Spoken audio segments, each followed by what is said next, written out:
ഈ പാത്രം തലകീഴായി വെക്കരുത്. ശ്രദ്ധിക്കൂ. തവ എല്ലാ വീട്ടിലുമുണ്ട്.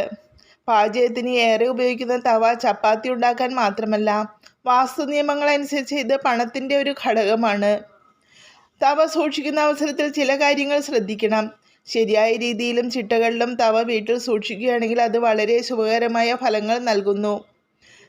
തവ സൂക്ഷിക്കുമ്പോൾ വാസ്തു നിയമങ്ങൾ ലംഘിക്കുകയാണെങ്കിൽ അത് വീട്ടിൽ പല പ്രശ്നങ്ങൾക്കും കാരണമാകുന്നു.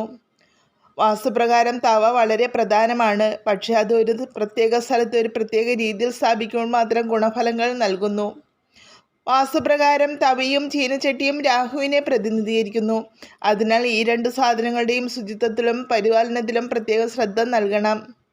ചപ്പാത്തി ഉണ്ടാക്കിയ ശേഷം തവ അതേപടി അടുക്കളയിൽ ഉപേക്ഷിക്കുന്നത് ഗൃഹനാഥയുടെയോ ഗൃഹനാഥൻ്റെയോ ആരോഗ്യം നശിപ്പിക്കും.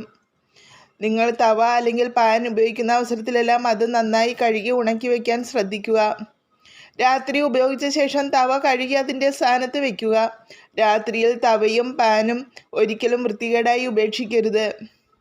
രാവിലെ ആദ്യം തവ ഗ്യാസിൽ വയ്ക്കുമ്പോഴെല്ലാം അതിൽ അല്പം ഉപ്പിടുക. ചൂടുള്ള തവയിൽ ഉപ്പിടുമ്പോൾ അത് വാസ്തുദോഷങ്ങൾ ഇല്ലാതാക്കാൻ സഹായിക്കും. വീട്ടിൽ ഉപയോഗത്തിലില്ലാത്തപ്പോൾ തവ ആർക്കും കാണാൻ സാധിക്കാത്ത വിധത്തിൽ സൂക്ഷിക്കുക.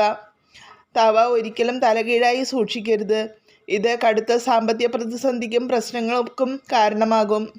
ഭക്ഷണം പാകം ചെയ്യുന്ന സ്ഥലത്തിൻ്റെ വലതുവശത്ത് തവ സൂക്ഷിക്കുക. ചൂടുള്ള തവയിൽ ഒരിക്കലും വെള്ളം ഒഴിക്കരുത്.